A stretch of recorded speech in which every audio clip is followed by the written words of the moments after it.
ते बोलू नका प्लीज, मी बोलत असताना हां मी बोलत असं बोलू नका. धन्यवाद. मास्टर दीननाथ स्मृती प्रतिष्ठान, हृदय आर्ट आणि मंगेशकर कुटुंबीय यांच्यातर्फे मी आपल्या सर्वांचे मनपूर्वक स्वागत करतो. आज ज्यांनी पारितोषिक विजेते आहेत, सगळे दिग्गज आहेत, तर सगळ्यांची नावं घेत नाही मी. आपल्याला माहिती आहे आपण कोण आहेत, ते सगळे मोठे लोक आहेत. त्या सगळ्यांचे मी मनपूर्वक आभार मानतो की त्यांनी आमचं आमंत्रण स्वीकारलं आणि ते पारितोषिक इथं घ्यायला आले. मी त्याचा मनपूर्वक आभार मानतो. इथं मराठी लोक बरेचसे असतील अशी मी आशा करतो. तर एक अतिशय महत्त्वाची गोष्ट सांगणं आवश्यक आहे. ती गोष्ट अशी आहे की 1942 साली मास्टर दीननाथ म्हणजे माझे वडील यांचा मृत्यू झाला. त्यावेळेला मी फक्त 4.5-5 वर्षाचा पोरगा आहे आणि दिदी म्हणजे भारतरत्न लता मंगेशकर ही फक्त 12 वर्षाची आहे. तुम्ही विचार करा की एका 12 वर्षाच्या मुलीच्या अंगावरती संपूर्ण कुटुंबाची जबाबदारी पडली. कारण मीनाती लहान, आशा भोसले आशाताई लहान, उषाताई लहान, मी लहान, सगळ्या कुटुंबाची जबाबदारी तिच्यावरती पडली. तिने ती सांभाळली आणि वर्ष 13 जेव्हा तिचं झालं, म्हणजे दुसऱ्या वर्षी तिला आईनी, म्हणजे माझ्या आईनी तिला आग्रह केला की मास्टर दीनानाथ मंगेशकर यांची पुण्यतिथी झालीच पाहिजे, तू पुण्यतिथी कर. अशी अवस्था होती की आज स्वयंपाक आहे, उद्या स्वयंपाक नाही, आज जेवण आहे, उद्या जेवण नाही, अशी अवस्था असताना आईने अशी मागणी केली की पुण्यतिथी झालीच पाहिजे. आणि लता मंगेशकर म्हणजे दिदीनी त्या अवस्थेत पुण्यतिथी केली बाबांची साजरी 1943 साली. टाळ्याची जागा आहे मला वाटते. हिंदी में बात करता हूँ. दीदी ने सिर्फ वो 13 साल की थी और माँ ने उसको कहा कि पुण्यतिथि होनी चाहिए. तो दीदी ने सिर्फ उम्र के 13 साल में, केसरबाई केरकर उनका नाम था, उनको बुलाया घर पे. वो हमारे पिताजी की शागिर्द थी. उनको कहा कि आप गाइए. एक अच्छा हॉल लिया, अच्छे लोगों को बुलाया, किसी ने पेमेंट ली नहीं है. और 1943 में पहली पुण्यतिथि हो गई.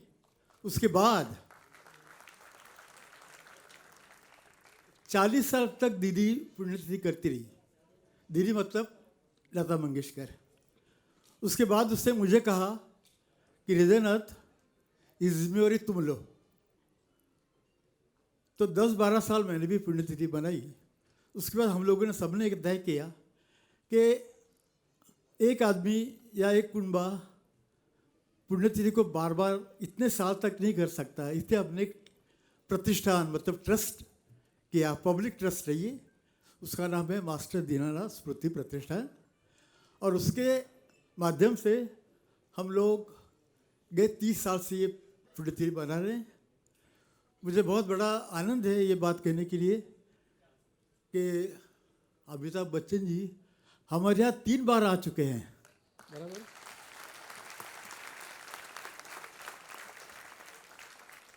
ये उनकी मेहरबानी है ट्रस्ट के ऊपर, मंगेशकर उनके ऊपर, कि हम उनको बुलाते हैं, वो आते हैं. गए साल उनको बुलाया था मगर वो बहुत बीमार थे. उनको भी एक्सीडेंट हुआ था, मैं भी हॉस्पिटल में था, इसलिए हम दोनों आए नहीं उस पुण्यतिथि में. मैं इस साल हम दोनों ठीक है, वो आए हैं, उनके बहुत बहुत आभारी हूँ मैं. इसके बाद मैं इस पुण्यतिथि के सारे आगे के जो प्रोग्राम हैं वो प्रसिद्ध हरीश भिमाणी इनके हाथ में सौंपता हूँ. हरीश भिमाणी.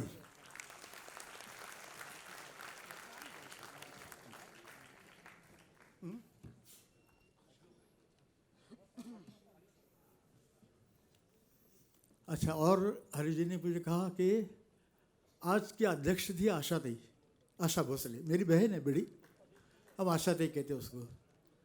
मगर उसकी तबीयत ठीक नहीं. उसने कहा कि आज मैं नहीं आती हूँ. तो मैंने कहा उषाताई है तो वो आज की तुम्हारी जिम्मेवारी वो संभाल लेगी. तो उसके लिए मैं अपेक्षा मांगता हूँ.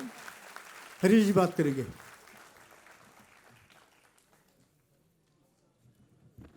नमस्कार.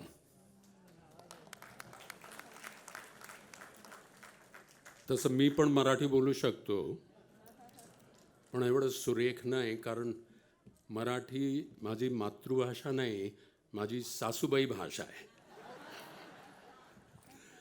देवी और सज्जनों, अनुष्ठान की तरह मैं हर काम करता हूँ. मेरा स्वभाव है पहले प्रणाम करता हूँ.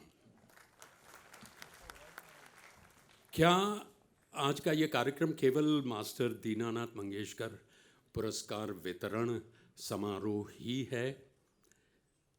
ये पावन संध्या विभिन्न क्षेत्रों में कलाकारों के समर्पण का सम्मान करने की है. एक प्रकार से प्रतिभा की आरती का अनुष्ठान है. मास्टर दीनानाथ मंगेशकर ज़्यादा मशहूर थे गायक अभिनेता के तौर पर, लेकिन वे लेखक थे, निर्माता थे, निर्देशक थे और समाज सेवा का जज्बा उनमें कूट कूट कर भरा हुआ था। और आज की संध्या का पहला अवार्ड ही है समाज सेवा के क्षेत्र में। माना जाता है कि जनतंत्र के 3 स्तंभ हैं, विधायिका, कार्यपालिका और न्यायपालिका, the executive, the judiciary and the legislature. फिर बदलते वक्त के साथ इसमें मीडिया जोड़ा गया, लेकिन मेरा ये विचार है कि सभ्य समाज को चाहिए, सिविल सोसाइटी को चाहिए कि इसमें 5वां आयाम जोड़ा जाए और वो हो प्रामाणिक समाज सेवा। Because education, which is part of this awardees social service, education हमारी दिशा तय करता है। लेकिन अगर आप दिव्यांग हैं तो वो दिशा ही नहीं, वो आपका दीप स्तंभ होता है। और यही पहले पुरस्कार विजेता का नाम है, दीप स्तंभ फाउंडेशन मनोबल, जो कि देश की पहली ऐसी संस्था है जो हर प्रकार के दिव्यांगों को निःशुल्क ही नहीं, निवासी प्रशिक्षण प्रदान करती है। देवी और सज्जनों, पुणे और जलगांव में कार्यरत इस संस्थान के देव पुरुष संस्थापक हैं श्री यजुर्वेंद्र महाजन, जो अब स्वीकार करेंगे इस वर्ष का आनंदमयी पुरस्कार, जो कि आशा भोसले पुरस्कृत है। श्री यजुर्वेंद्र महाजन।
देवी और सज्जनों, जो समाज साहित्य का सम्मान करता है वो अपने देश की संस्कारिता की सूची में शीर्ष स्थान पर विराजता है। साहित्य का सृजन कई स्तर पर होता है, कई विधाओं में होता है, और ये कहना शायद अतिशयोक्ति न होगी कि आज साहित्य में हमें फिर से भक्ति काल की कुछ कुछ छाया का आभास होने लगा है। हो सकता है कि समाज में धर्म के प्रति जो आस्था उजागर हो रही है उसका ये परिणाम हो। इस वर्ष का वाक विलासिनी पुरस्कार प्राप्त कर रही हैं श्रीमती मंजरी मधुकर फड़के। कई पुरस्कारों से विभूषित मंजरी जी ने मुख्यतया अपना लेखन कार्य भक्त कवियों, ऐतिहासिक चरित्रों, क्रांतिकारियों तथा राष्ट्रभक्तों को समर्पित किया है।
हमारे बीच में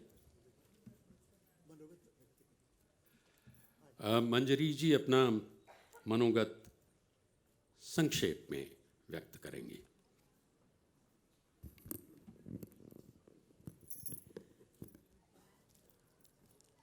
मंगेशकर परिवार, सभी मान्यवर अतिथिगण, आप सभी को कृतज्ञतापूर्वक पहले प्रणाम करती हूँ।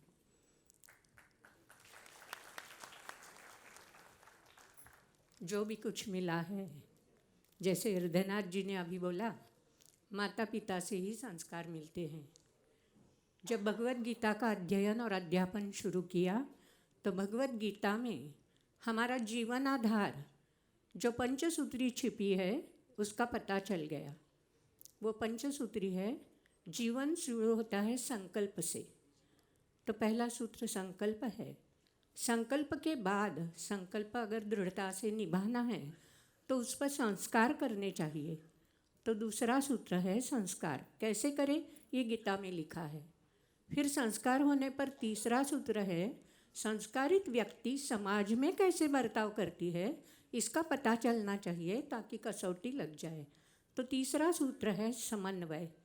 तो वो भी भगवत गीता में ही अच्छे तरह से विस्तार से एक्सप्लेन किया है। फिर आगे चलकर समाज में अगर कसौटी पर खरे उतरे तो सिद्धि अपने आप आ जाती है। सिद्धि ना मिलती है तो भी अनुभव संपन्नता प्राप्त होती है। ये भी भगवत गीता में ही लिखा है।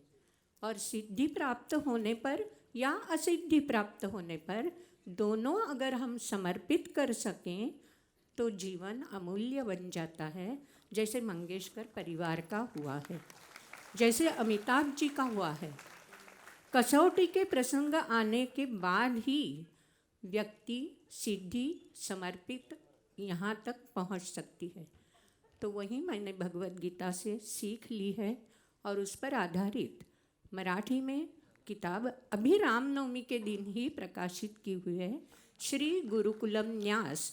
ये हमारी संस्था है और ये संस्था भगवत गीता का प्रचार प्रसार निःशुल्क पद्धति से और निरलस सेवा से 40 से ज़्यादा शिक्षकों के साथ हम ये काम जो 5 डिस्ट्रिक्ट्स रिमोट एरिया कहलाते हैं वहाँ करते हैं।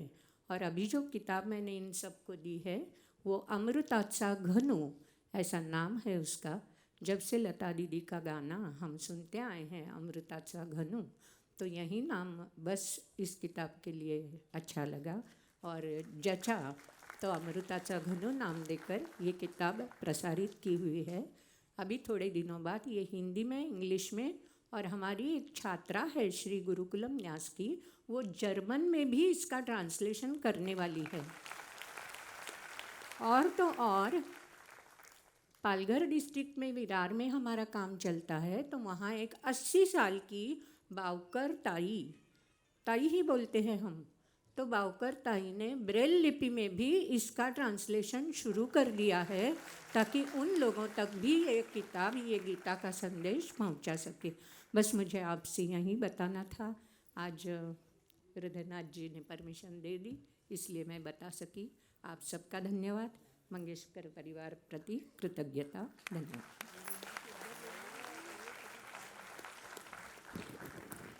धन्यवाद मंजरी जी।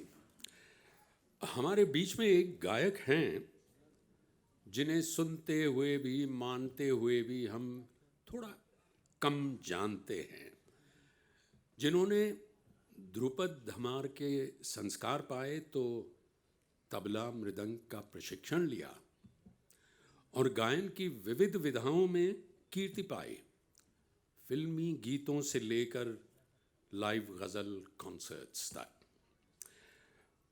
और संगीत के सृजन तक भी। रूप कुमार राठौड़। वैसे इनकी दूसरी पहचान कुछ यूं है कि वो जहाँ जहाँ से गुजर चले नक्शे मौसीकी छोड़ चले। वो जहाँ जहाँ से गुजर चले नक्शे मौसीकी छोड़ चले। पूछे न उम्र इनकी, घटती है हर रोज़ नौ को, और फितरत का हाल ये कि हर खास आम इनके साथ। खूबसूरती का तो ये आलम के बगैर संगीत भी इनको ख्याति मिल ही जाती। तो देवी और सज्जनों, प्रदीर्घ संगीत सेवा के लिए मास्टर दीनानाथ मंगेशकर अवार्ड श्री रूप कुमार राठौड़।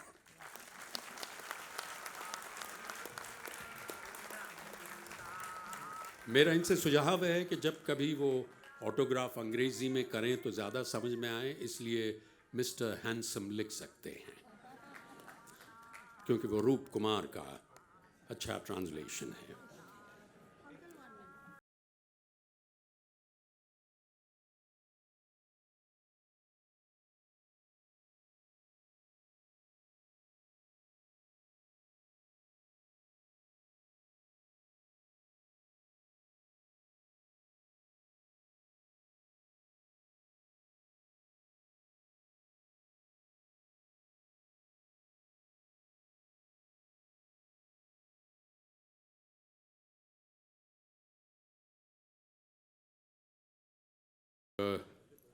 कुछ शब्द बोलना चाहें या बगैर ऑर्केस्ट्रा के गुनगुनाना चाहें।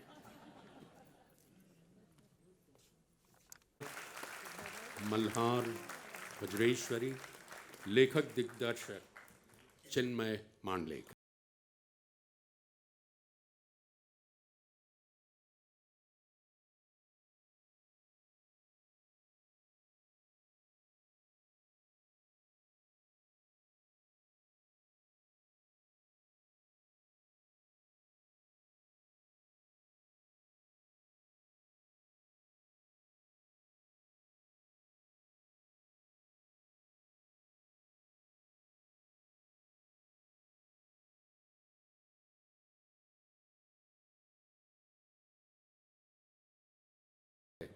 कि सब अच्छा कहें जिसे, तो जवाब है जी हाँ, है नाटक गालिब।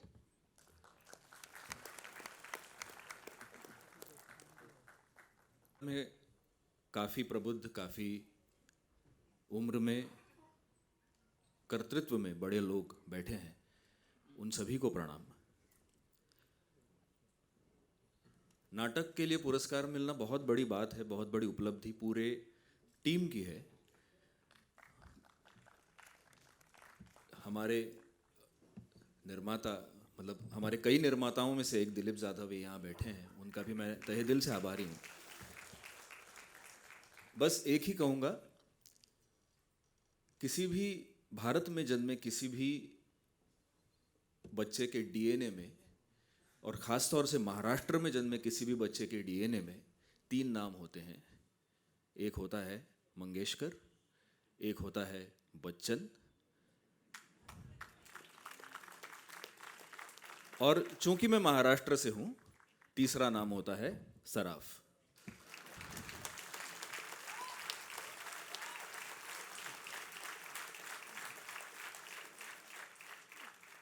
शिव कल्याण राजा जब समझ में भी नहीं आता था तब से कान में पड़ा। जब होश संभाला तो जो पहली फिल्म देखी वो नमक हलाल थी, और अशी ही बनवा बनवी कम से कम 100 बार तो हम सभी देख चुके हैं। यहीं से प्रेरणा लेकर आज यहां तक का सफर तय हुआ है।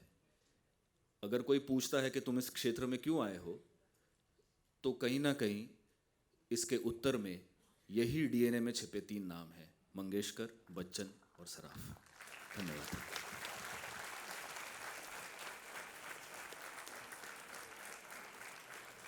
इतनी सफलता और इतनी विनम्रता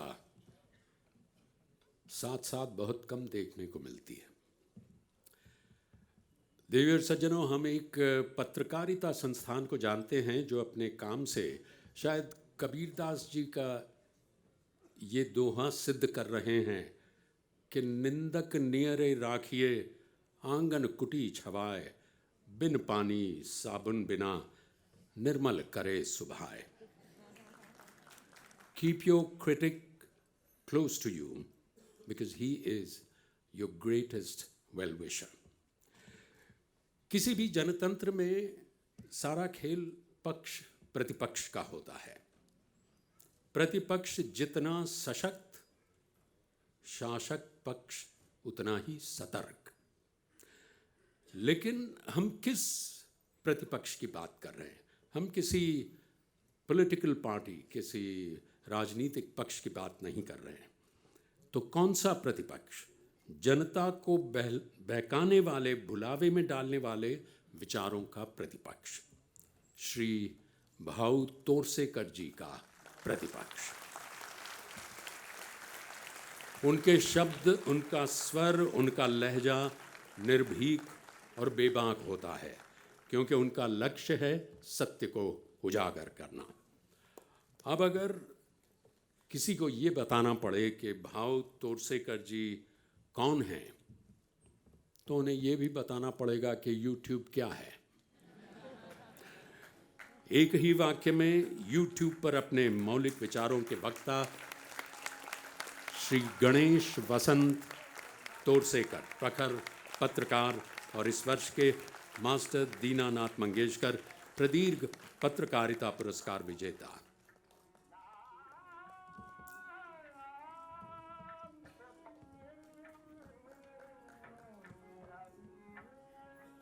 भाऊ तोरसेकर जी।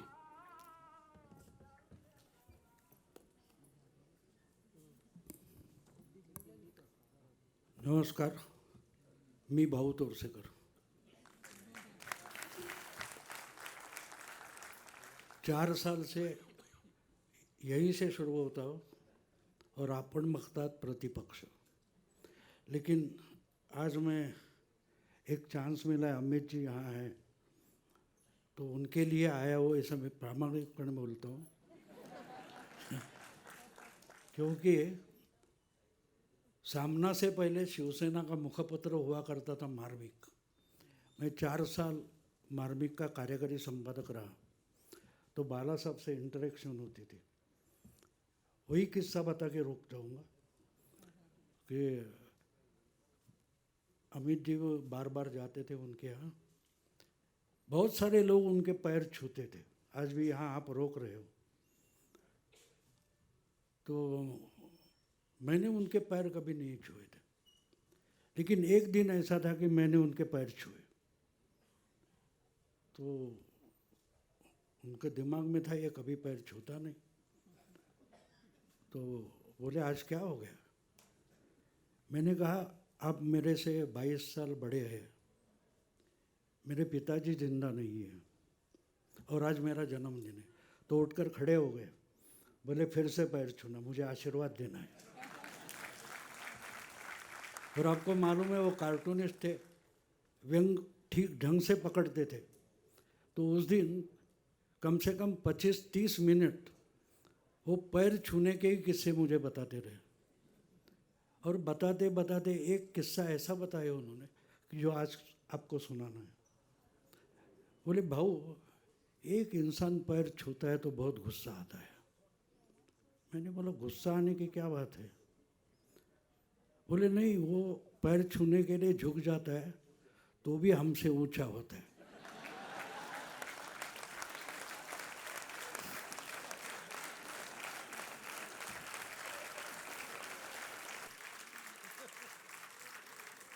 तो मुझे इतना दिमाग में आया नहीं था, तो मैंने बोला कौन? बोले अमिताभ बच्चन। तो मैंने तो देखा नहीं है, लेकिन वो बोले अरे वो झुकता है तो भी ऊंचा होता है, बहुत गुस्सा आता है, क्योंकि वो झुकने से बताया था तू नाटा है। ये उनका एक तरीका था। लेकिन जाते जाते एक छोटी सी बात बता दूंगा। यूट्यूबर करके आपने मेरा सम्मान किया। मैं 50 साल 54 साल से पत्रकार हूँ। फिल्मों में हमने बहुत कॉलेज के समय में गाना सुना था, तुमको हमारी उम्र लग जाए। ये गाना सुना था, ये शब्द सुने थे, लेकिन कभी समझ नहीं पाए कि उम्र दूसरे की कैसे लग सकती है। लेकिन ये जो यूट्यूब की वो सब टेक्नोलॉजी है, उसमें वो सब इंफॉर्मेशन जो देते हैं आपका यूट्यूब कैसे चल रहा है। तो अचानक 4 साल होने के बाद मैं वो सब देख रहा था, तो 6 करोड़ से ज़्यादा आवर्स मुझे लोगों ने सुना है। तो 6 करोड़ से ज़्यादा घंटे उन्होंने मुझे दिए। और मैं मानता हूँ कि अमिताभ जी हो, मुकेश अंबानी हो, मोदी जी हो, हम एक लेवल पर समान होते कि दिन में 24 घंटे होते हैं। अगर कोई अपने 24 घंटों में से आधा घंटा, 40 मिनट, 50 मिनट हमें देता है तो सबसे बड़ी कीमत देता है।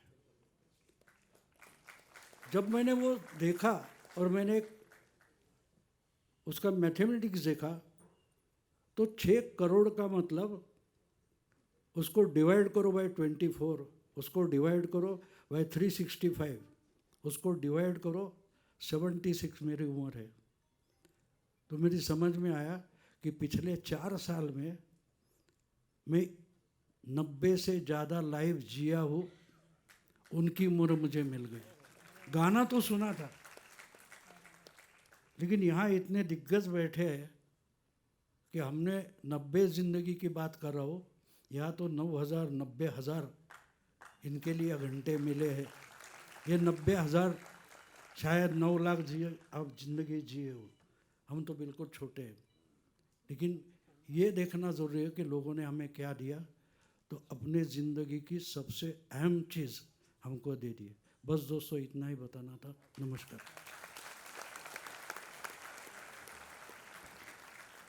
भाव तोरसेकर जी ने शुरुआत में भाव तोरसेकर ऐसे कहा जैसे अमिताभ बच्चन कहते हैं केबीसी में। मैं केबीसी से अमिताभ बच्चन बोल रहा हूँ। किसी दिन मुझे वो फ़ोन आया तो मैं कहूँगा कि हाँ, ये नाम कुछ सुना हुआ सा लगता है। लेकिन सज्जनों, क्या अल्लाह का फजल है कि अल्लाह रखा रहमान आ चुके हैं। Ladies and gentleman, AR Rahman.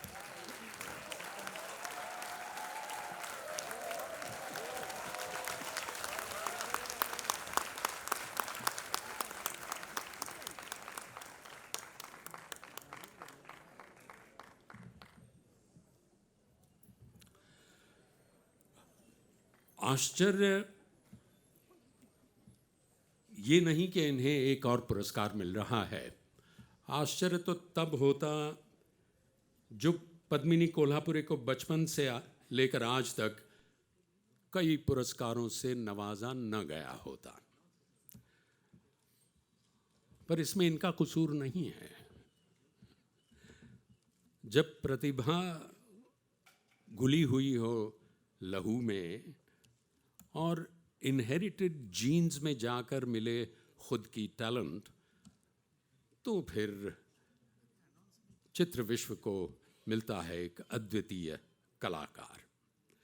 75 से अधिक फिल्में, 3 फिल्म फेयर पुरस्कार और आज मास्टर दीनानाथ मंगेशकर प्रदीर्घ चित्रपट सेवा पुरस्कार। देवी सज्जनों, अपने परिवार यानी कि कोल्हापुरे, अभिषेकी, मंगेशकर और अपनी विरासत को गर्व दिलाती राजसी अभिनेत्री पद्मिनी कोल्हापुरे।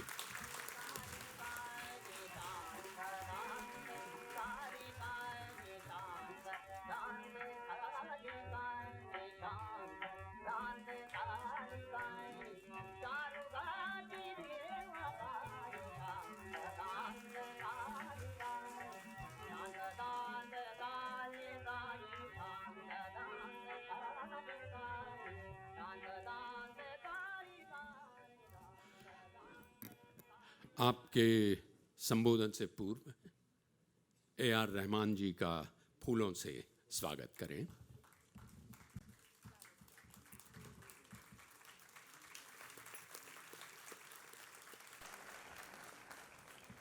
पद्मिनी जी।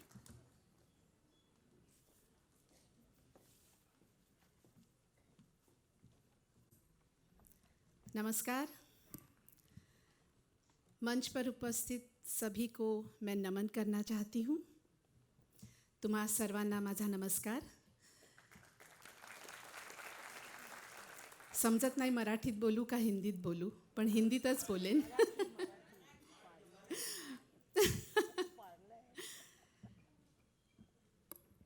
मैं आज जो कुछ भी हूँ उसका श्रेय मैं अपने माता पिता को देना चाहूँगी, क्योंकि जसं तुम्ही म्हणालात की आई वडिलांचा आशीर्वाद असला कि इंसान आसमान भी छू सकता है, तो मेरे साथ ऑलमोस्ट वही हुआ।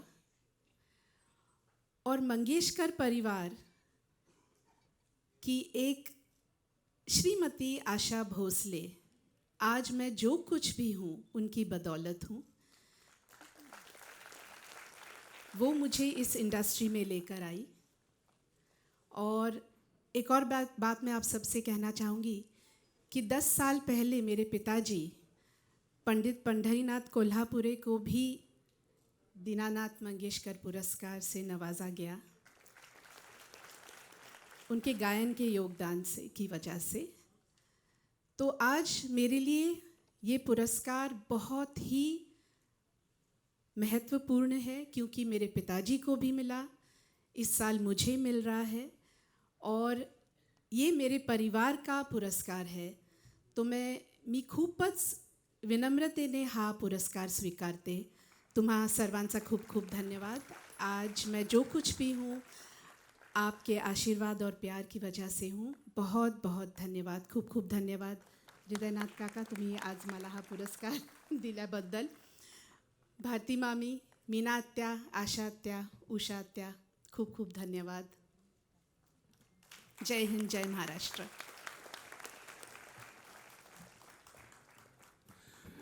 It seems like a cliche to say, ये कहना कुछ घिसी पिटी सी बात लगती है कि कला में चाहे किसी विधा में हो, रुलाना तो आसान है, हंसाना बड़ा मुश्किल है। पर ये विशेषकर सच है फिल्म में, टीवी में, नाटकों में, क्योंकि उसमें स्क्रिप्ट पहले से लिखी है, वो रिहर्स की हुई है और फिर भी अपना वो कॉमिक टाइमिंग रखना ये बहुत ही मुश्किल काम होता है। एक सक्षम अभिनेता ने मराठी और हिंदी फिल्मों, टीवी और रंगमंच पर अपने असाधारण काम से इतनी ख्याति प्राप्त की है कि वो हमें परिवार के सदस्य लगते हैं और देश भर में फैले न जाने कितने लाख परिवारों के। अच्छा, कुछ पीएल देशपांडे की तरह अतुल परचुरे जी की एक मीठी सी शिकायत है कि हम कोई गंभीर बात करने जाते हैं उससे पहले लोग हंसते हैं। वैसे कभी कभी जब कोई ह्यूमरस एक्ट या हम कॉमेडी एक्टर को देखते हैं तो बरबस ही चार्ली चैपलिन की कई बात याद आ जाती है कि हर हंसी के पीछे कुछ न कुछ दर्द छिपा होता है। लेकिन अतुल जी ने अभी अभी एक बड़े दर्द का सामना किया है, कैंसर के साथ लड़ाई की है और वो जीती है।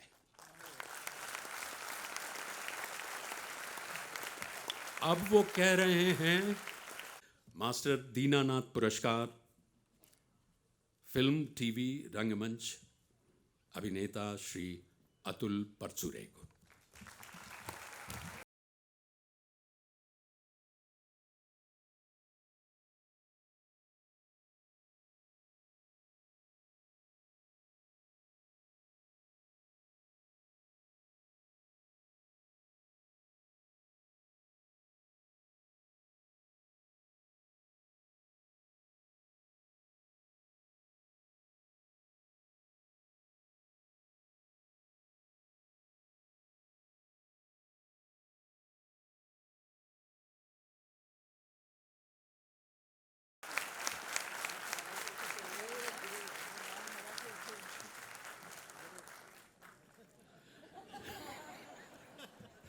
रणदीप हुड्डा नामक अभिनेता ने अगर फिल्म मैं और चार्ल्स और सरबजीत के बाद कुछ भी ना किया होता तो भी आप जैसे प्रबुद्ध प्रेक्षक उन्हें उतना ही सराहते। आज की ट्रेंडिंग फिल्म वीर सावरकर यानी Randeep Hooda, writer, director, producer, actor.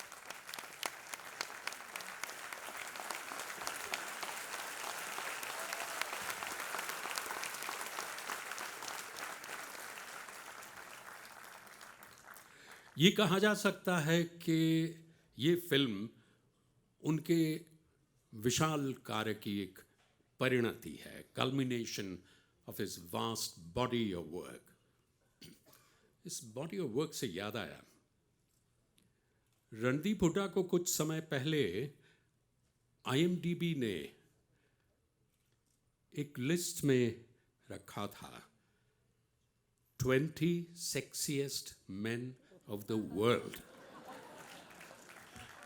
But the writer in him quipped that I don't want to be known by my body, I want to be known by my body of work. देवी और सज्जनों, master Dinanath Mangeshkar विशेष पुरस्कार, शायद इसे कहा जा सकता था साहस और राष्ट्र प्रेम पुरस्कार।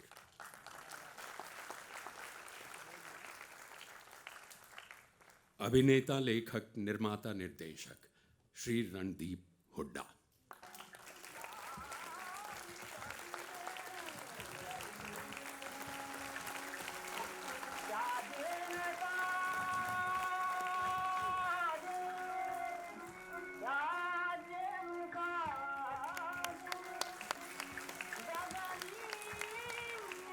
देवी और सज्जनों और रणदीप जी, इस पुरस्कार रणदीप हुड्डा और फिल्म सावरकर का संदर्भ और पुख्ता होता है जब हम ये जानें कि दीनानाथ जी का एक प्रसिद्ध नाटक संन्यस्त खड्ग वीर सावरकर द्वारा लिखा गया था।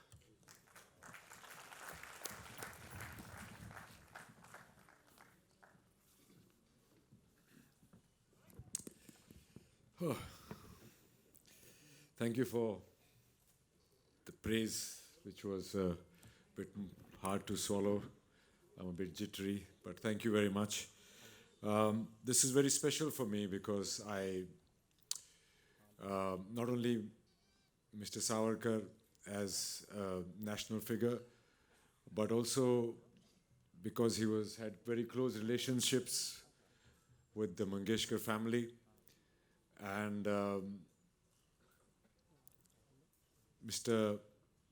Dinanath, Master Dinanath ji, was his close friend, and amongst the many films he produced and directed, he also did the play written by Veer Savarkar, and also participated in many intercaste functions or occasions where Mr. Savarkar's whole endeavor of removing the caste system from our society, much to the objections of his wife, and even Mr. Hidanath sir also suffered for his song that he did in All India Radio called Sagara Pran Tarmadla, for which he was suspended, right? So it was a great task. It was a great difficult task for anybody who was associated with Mr. Savarkar, and Mr. Mangeshkar family has been very closely related to him. And I'm very grateful for this validation. And this is for everybody who has come in contact with Mr. Savarkar due to my movie and the great art and culture that has been the epitome of the Mangeshkar family. And this is a great honor for me. Thank you very much.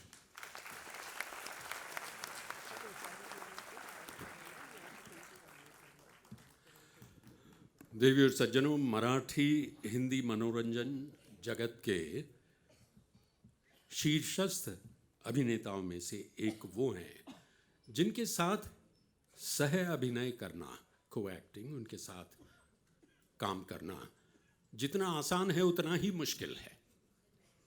आसान इसलिए कि वो बड़े star होते हुए भी बहुत सहजता से, बट फिल्म स्टेज उद्योग में 55 से अधिक वर्ष, 250 से अधिक मराठी फिल्में, 40 हिंदी फिल्में और कई सारे नाटक और टीवी सीरियल के दिग्गज अशोक सराफ हाल ही में महाराष्ट्र भूषण अवार्ड से सम्मानित किए गए।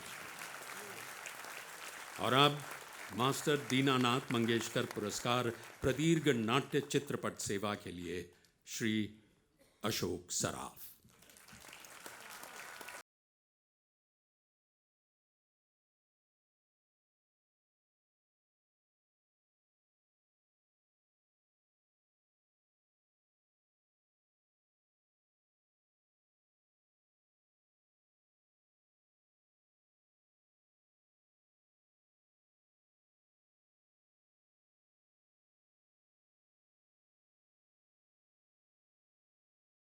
कुछ डायलॉग सुनना चाहेंगे, आपसे संबोधन सुनना चाहेंगे।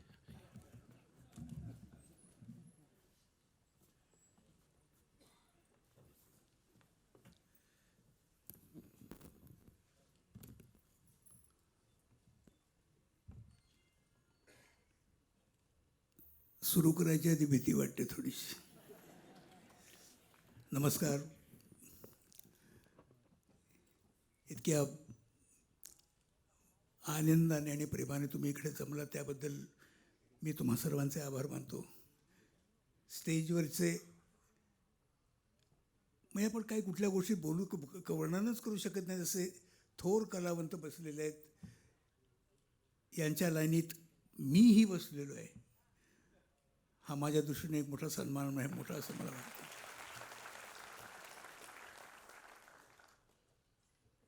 अनेक अवॉर्ड्स मिळाले आतापर्यंत, इतके की मला आता आठवत पण नाहीत आणि मोजता पण येत नाही, असं झालेलं आहे।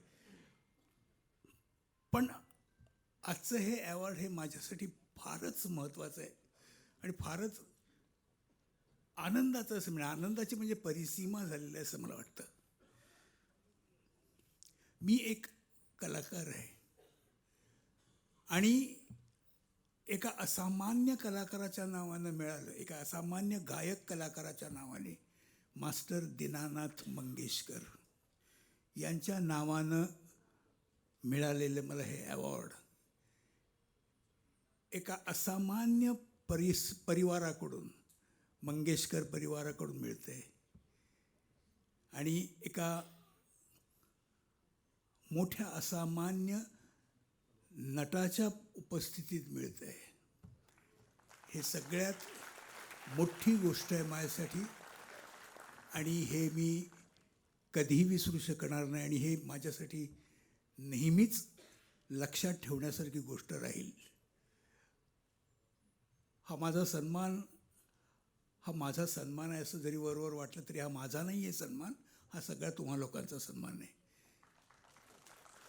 कारण काय असतं, आर्टिस्ट करत असतो, तो त्याच्या परीने करत असतो, वेगवेगळे प्रकार करून दाखवत असतो. पण हे जर तुम्हाला नाही आवडले, तुम्हाला जर नाही पटले, तर त्याच्या करण्याचा काहीही फायदा नसतो किंवा उपयोगच होत नसतो त्याचा. तेव्हा मी हे केलेलं असतो की मी जे करत गेलो हे तुम्हाला आवडत गेलं, तुम्ही त्याबद्दल तुमच्या भावना व्यक्त केल्यात दरवेळेला माझ्याशी, याबद्दल मी आपला खरोखर मनोमन ऋणी आहे. हे माझ्या आयुष्यात कायम माझ्या लक्षात राहील, मी कधीही विसरू शकणार नाही.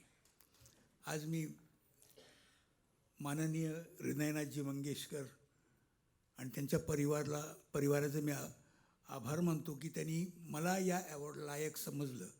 माझी इतक्या वर्षाची जी काही तोडकी मोडकी सेवा असेल ही त्यांनी समजून घेतली, त्याबद्दल मी त्यांचा अतिशय आभारी आहे. हे माझ्या कायम हृदयात राहील आणि मी कधी विसरू शकणार नाही. धन्यवाद.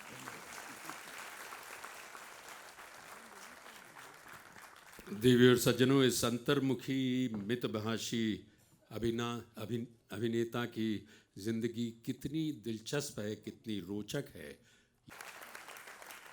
ये कहना अतिशयोक्ति न होगी कि A.R. रहमान का रोज़मर्रा का काम भी देश को गर्व दिला जाता है, और वो भी अंतर्राष्ट्रीय स्तर पर.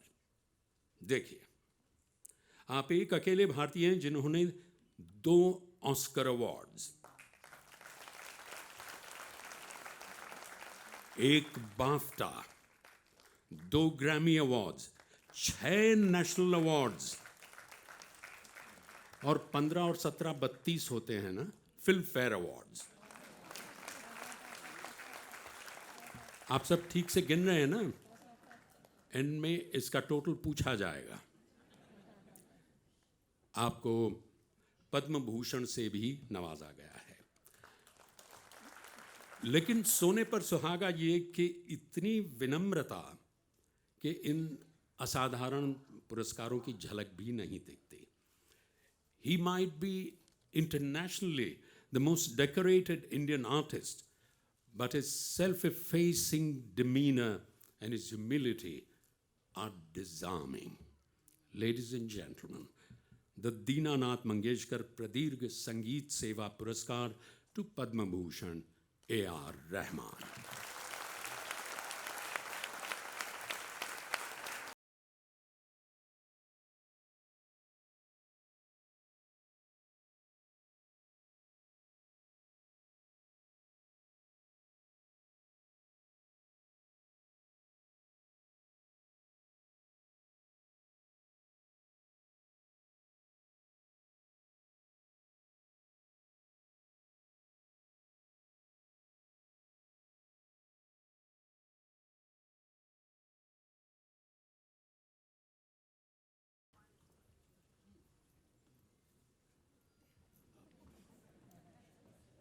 I'm sorry, there's no keyboard, but please. Good evening, everyone. Such a great honor. Being among you, this illustrious crowd here on stage, is so inspiring. Most of them, I grew up. My father, I think I told the story a long back. My father, when he was working in the film industry in the South, he used to get up facing Lata Mangeshkar ji's photograph. And so when I became a composer from the South, and the enormous love I got from you guys, that changed my life. And there's one thing I tell my family, my kids, that look at this family, the Mangeshkar's families. I think the dedication and their... today we need that. Today we need to celebrate the dedication of Lata ji, Asha ji, Hridaynath ji, and the whole family. I'm such a big fan. He keeps asking, "What do you like of me?" I said, "Everything." And so I'm a student, and I learn from you, from your whole family. God bless you all. Great help, and keep doing this. My regards to Amit ji and everyone here.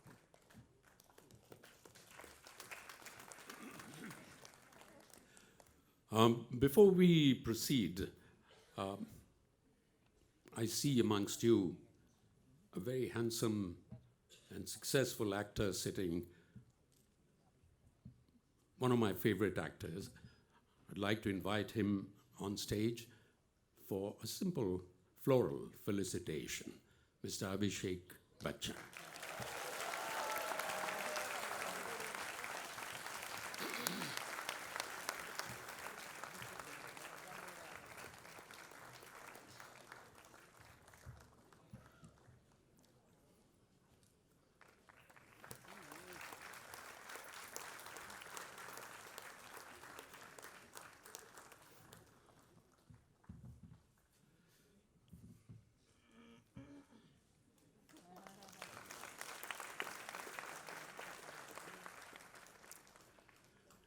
इसे कहते हैं कि विनम्रता विरासत में मिली है।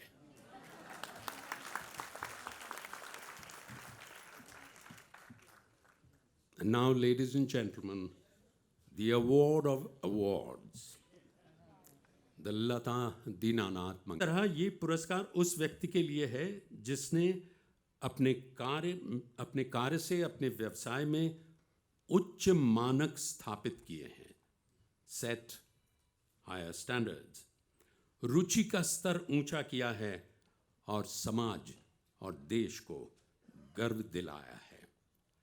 Tell me, aren't we proud of Amitabh Bachchan?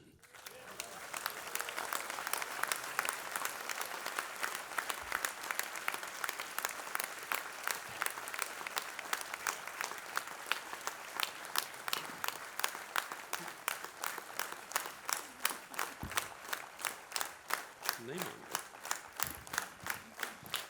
ये अमिताभ बच्चन के लिए तालियां हैं, किसी कंडक्टर की नहीं चलेगी। लेकिन फिर भी मैं अमिताभ बच्चन की तारीफ नहीं करूंगा। पहले तो इसलिए कि उन्हें अपनी प्रशंसा सुनने में सच में संकोच होता है, वो असहज महसूस करते हैं। और दूसरे, उनके बारे में लिखते हुए सारे शब्द खर्च हो चुके हैं, सारे उपमा अलंकार ख़त्म हो चुके हैं। लेकिन मैं अमिताभ जी को बताना चाहूँगा कि वे अनजाने में गीता के एक प्रमुख श्लोक को सत्य सिद्ध कर रहे हैं। वो श्लोक है, यद यद आचरति श्रेष्ठः तत् तत् एव इतरः जनः यसत् यसत् प्रमाणम कुरुते लोकः तत् अनुवर्तते।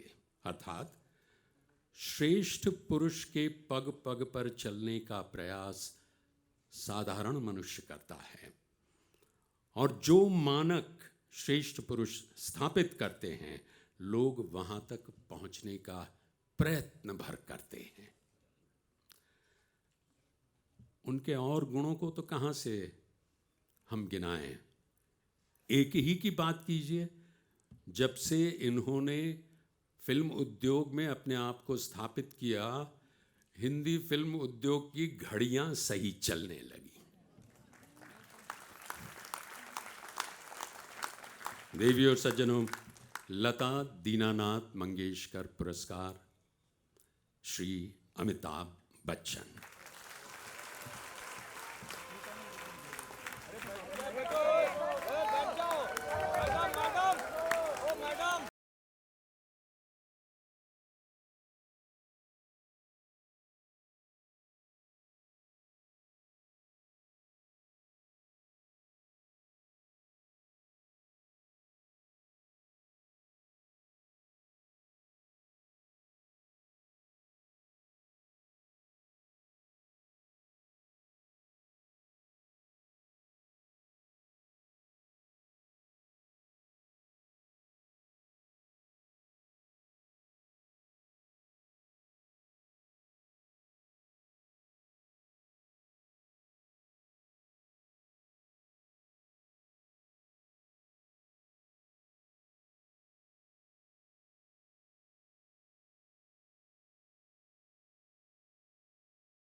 देवी और सज्जनों, अमिताभ बच्चन।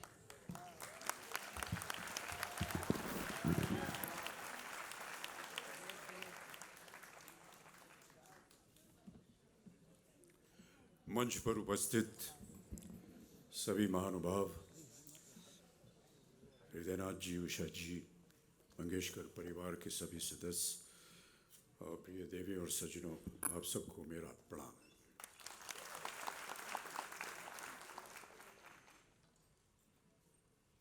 ये मेरे लिए बड़े सौभाग्य की बात है कि आज का ये पुरस्कार मुझे समर्पित किया गया है, लेकिन जैसा कि अभी बताया गया, मैंने सदा अपने आप को इस योग्य नहीं समझा कि इस तरह का पुरस्कार मुझे मिले। हृदयनाथ जी ने बहुत प्रयत्न किया था कि आज मैं यहाँ उपस्थित हूँ, और काफ़ी सालों से उनका ये प्रयत्न था। पिछले साल भी उन्होंने मुझे आमंत्रित किया, और दृष्टता के लिए क्षमा चाहता हूँ हृदयनाथ जी। पिछली बार तो मैंने बोल दिया कि मैं अस्वस्थ हूँ, इसलिए नहीं आ पाऊँगा। दरअसल मैं स्वस्थ था लेकिन आना नहीं चाहता था। तो अब की साल मेरे पास कोई बहाना नहीं था, इसलिए मुझे स्वीकार करना पड़ा।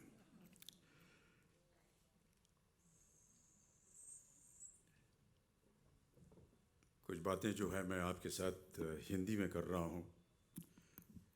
ऐसे ही एक कार्यक्रम में मैंने जब हिंदी में बोलना शुरू किया तो इधर ही जनता से आवाज़ आई, ये मराठी मराठी। तो मैंने हाथ जोड़ करके उनसे क्षमा मांग ली और कहा कि मराठी शिकत आए, और बच गया। लेकिन ये जो वाक़या हुआ था इसको 10-12 साल हो गए हैं, और अभी तक मैं मराठी नहीं सीख पाया।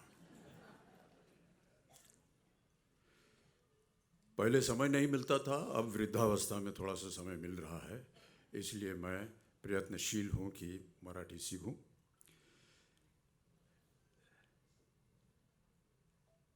लता जी का स्नेह और प्यार मेरे परिवार पे और मुझ पर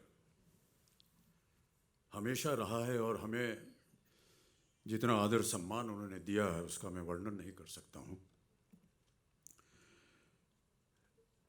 न जाने क्या ऐसी बात थी कि वो जब भी मुझसे मिलती थी या हमारे परिवार के सदस्यों से मिलती थी तो एक अलग तरह का उनका स्नेह और प्यार होता था।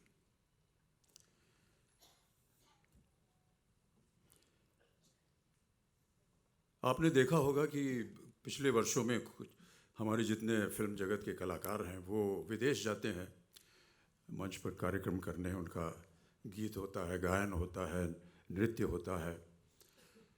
शायद लोगों को पता नहीं कि इस तरह के कार्यक्रम मैं भी किया करता था, और एक तरह से माना जाए तो इसकी शुरुआत जो है वो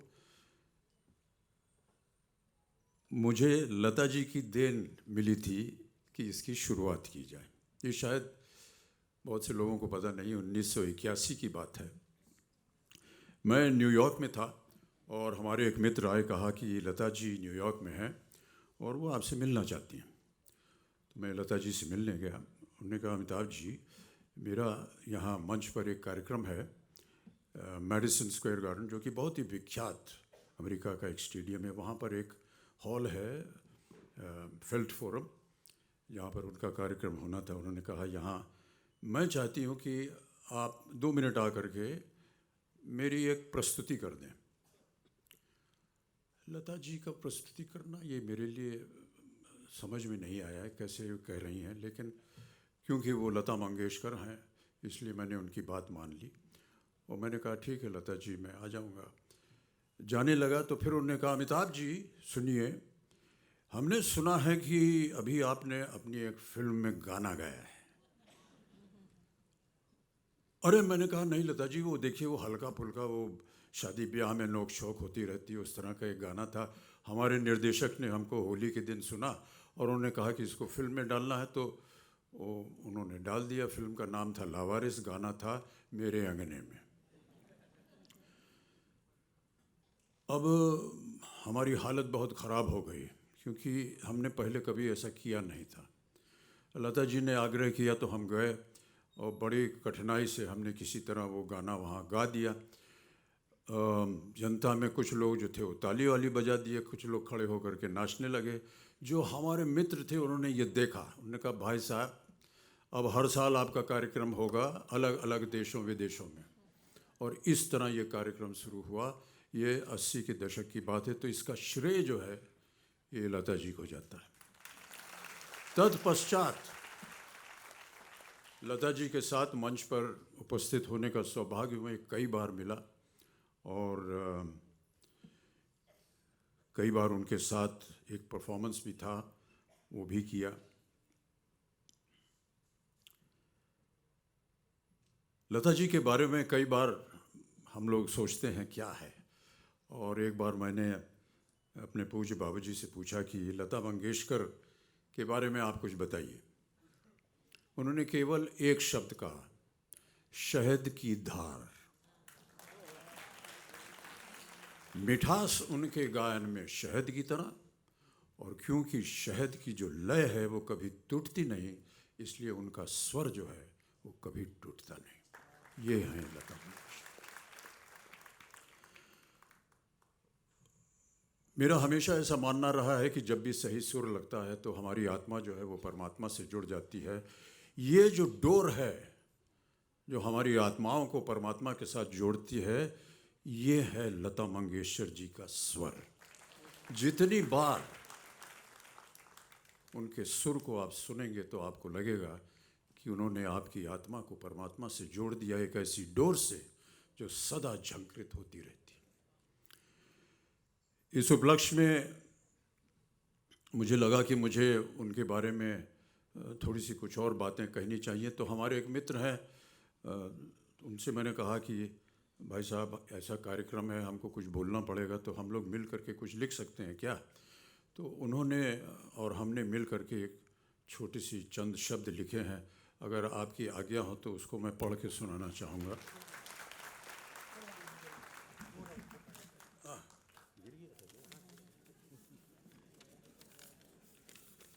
तो ये जो शब्द है इसको एक शीर्षक भी दिया हुआ है, और शीर्षक है आकाशाची सावली। आकाशाची सावली। काळच्या त्या ज्वलवंत वाळूवर अनवाणी चालत होतो मी, पुढच्या पावला पलीकडे पाहण्यास अक्षम। कारण काय की ते अशक्य होते, वेलच नव्हता। तेव्हा कार्ययच उद्देश होते आणि कार्ययच कर्म होते। हेतु काय, कर्तृत्व काय, सिद्धी काय, सगळे एकच होते। अशा प्रकारे आयुष्य जात असताना त्या रणरणत्या उन्हात आकाशाची एक सावली मला लाभली। त्या आकाशाचे नाव लता मंगेशकर।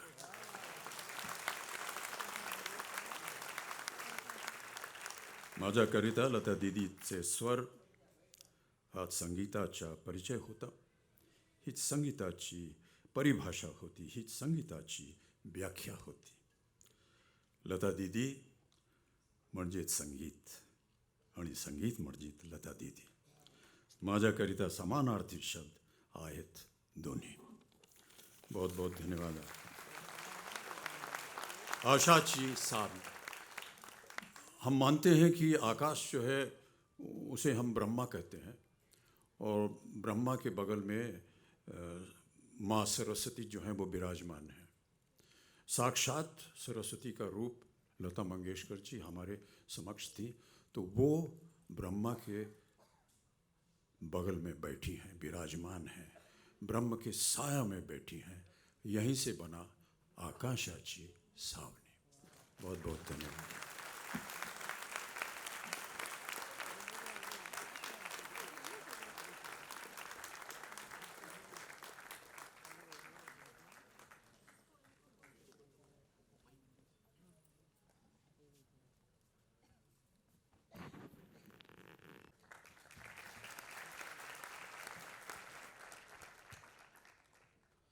मंच पर इतने बड़े बड़े दिग्गज बैठे हैं, अपने अपने काम में बहुत बहुत बड़े लोग, और मैं बहुत सबसे छोटी। मैंने कोई इतना बड़ा काम नहीं किया कि मैं यहाँ बैठूं और आप लोगों से बात करूं। लेकिन आशा दी की तबीयत ठीक नहीं थी, इसीलिए उषा दी को बिठा दिया। ठीक है, मैं मेरा उसका काम नहीं कर सकती क्योंकि वो बहुत अच्छा बातें करती है, बोलती भी है, भाषण भी देती है। मुझसे वो नहीं होता है, मैं डरपोक हूँ बोलने में, सिर्फ बोलने में।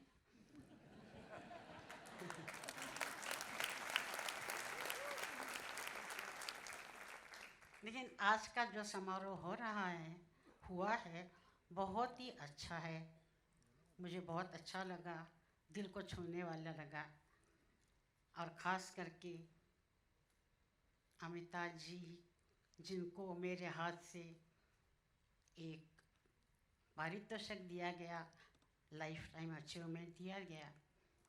मैं इतना ही कहूँगी उनके बारे में कि भारत रत्न लता दीनानाथ मंगेशकर वो थी स्वर सम्राज्ञी, और उसके नाम का ये संगीतमय पुरस्कार मेरे हाथ से भारत के, दुनिया के नट सम्राट को दिया गया। मुझे बहुत बहुत बहुत खुशी हुई कि मेरे हाथ से हुआ। मैं बहुत उनके किरदार को चाहती हूँ। बहुत अच्छे अच्छे काम उन्होंने किए, इतने अच्छे अच्छे एक्टिंग के उनके विभाग देखे गए, बहुत ही अच्छे लगते हैं मुझे, बहुत ज़्यादा अच्छे लगते हैं। मेरे नज़र में, आपकी नज़र में, सबकी नज़र में वो स्वर सम्राट हैं। और यहाँ बैठे हुए श्री AR रहमान जी, वो संगीत में बहुत ही आगे गए हैं और उन्होंने काफ़ी सारे पारितोषिक, काफ़ी सारे अवार्ड्स मिले हैं।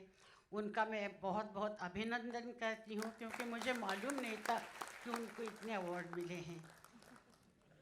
तो जैसे समारंभ आज इस वक्त हुआ है, अगले साल भी ऐसा ही बड़ा समारंभ होगा और आप लोग सब आएंगे, मुझे पूरा विश्वास है, और अच्छा ही होगा ऐसे मुझे लगता है। तो मैं सबके आभार मानती हूँ कि सब आए हैं और इन्होंने इस मंच पे आके हमारे पिताजी के पारितोषिक का स्वीकार किया है। मुझे बहुत बहुत खुशी हुई। मैं सबको नमस्कार करती हूँ क्योंकि मुझसे बहुत बड़े हैं सब। एक पंदी छोड़ के पंदी छोटी है और ये बहुत बड़ी एक्ट्रेस है, मुझे मालूम है, वो छोटी है। तो मैं सबको प्रणाम करती हूँ और आपकी आज्ञा लेती हूँ।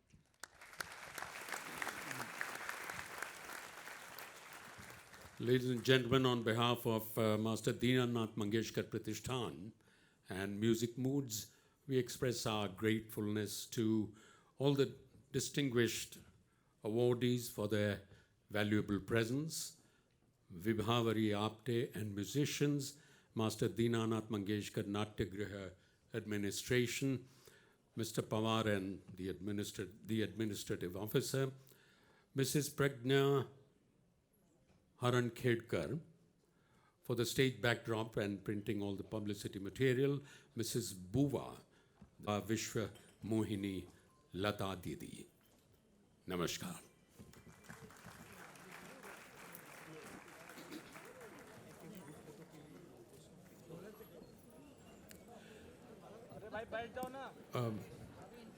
स्टेज पर सारे महानुभाव एक साथ आ जाएं।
आज जेवण आहे उद्या जेवण नाही अशी अवस्था असताना आईने अशी मागणी केली की पुण्यतिथी झालीच पाहिजे. आणि लता मंगेशकर म्हणजे दिदीनी त्या अवस्थेत पुण्यतिथी केली बाबांची साजरी 1943 साली. टाळ्याची जागा आहे मला वाटते. एक अच्छा हॉल लिया, अच्छे लोगों को बुलाया, किसी ने पेमेंट ली नहीं है और 1943 में पहली आभारी हूँ मैं. इसके बाद मैं इस पुण्यतिथि के सारे आगे के जो प्रोग्राम हैं वो प्रसिद्ध हरीश भिमानी इनके हाथ में सौंपता हूँ. हरीश भिमानी.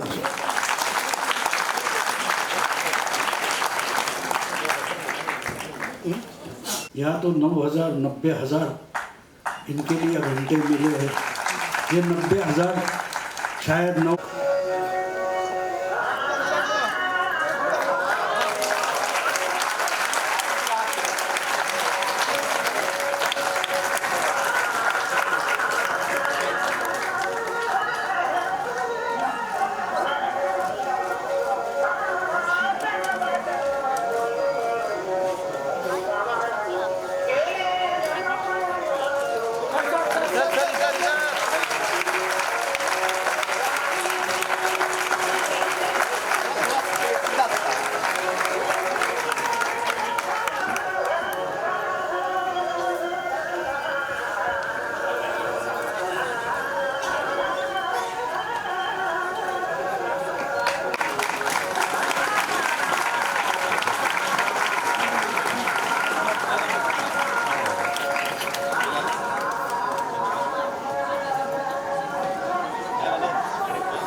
देवी और सज्जनों, क्या अल्लाह का फजल है कि अल्लाह रखा रहमान आ चुके हैं.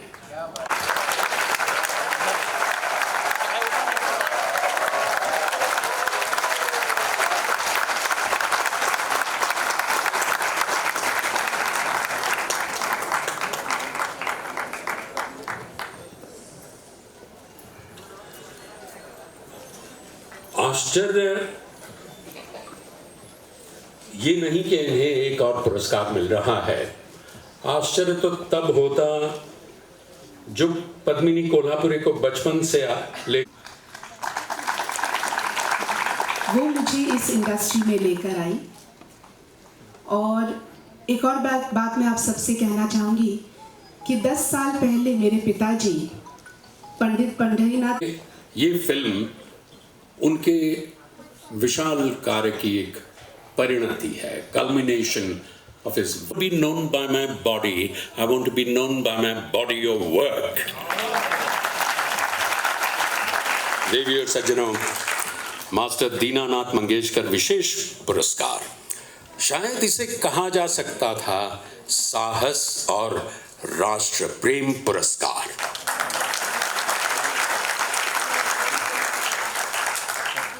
अभिनेता, लेखक, निर्माता, निर्देशक श्री रणदीप हुड्डा।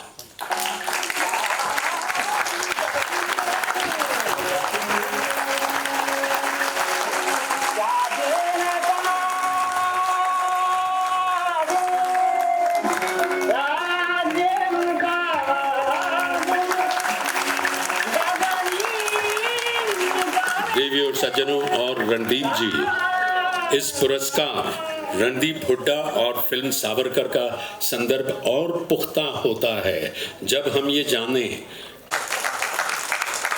और 15 और 17 32 होते हैं ना फिल्म फेयर अवार्ड्स। आप सब ठीक से गिन रहे हैं ना? एंड में इसका टोटल पूछा जाएगा।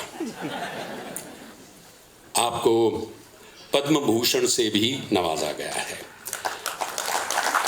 लेकिन सोने पर सुहागा ये कि इतनी विनम्रता कि इन असाधारण पुरस्कारों की झलक भी नहीं दिखती।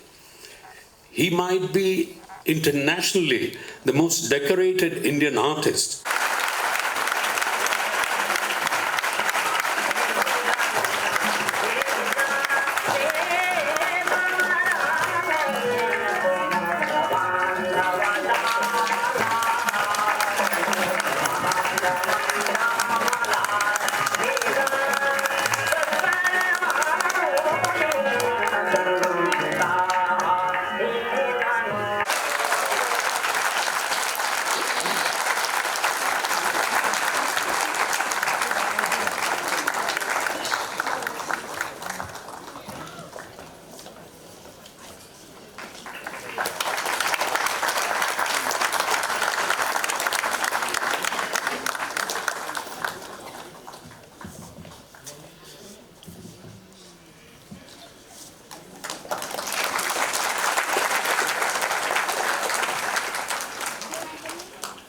इसे कहते हैं कि विनम्रता विरासत में मिली है।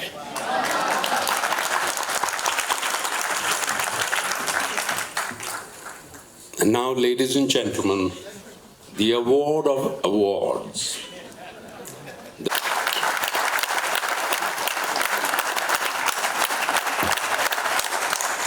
नहीं,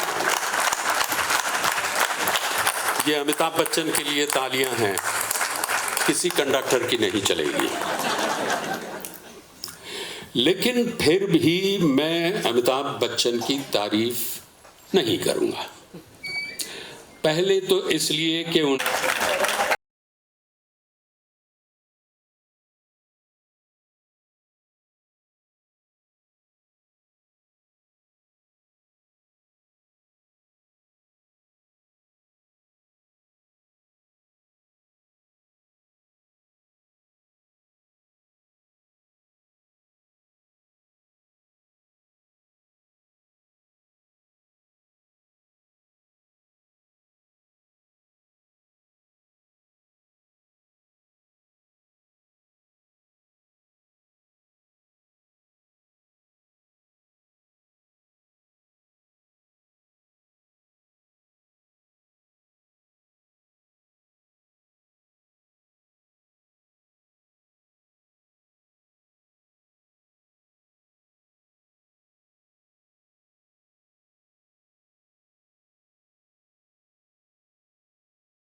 ये है कि आपको सुनना सब चाहते हैं, आपके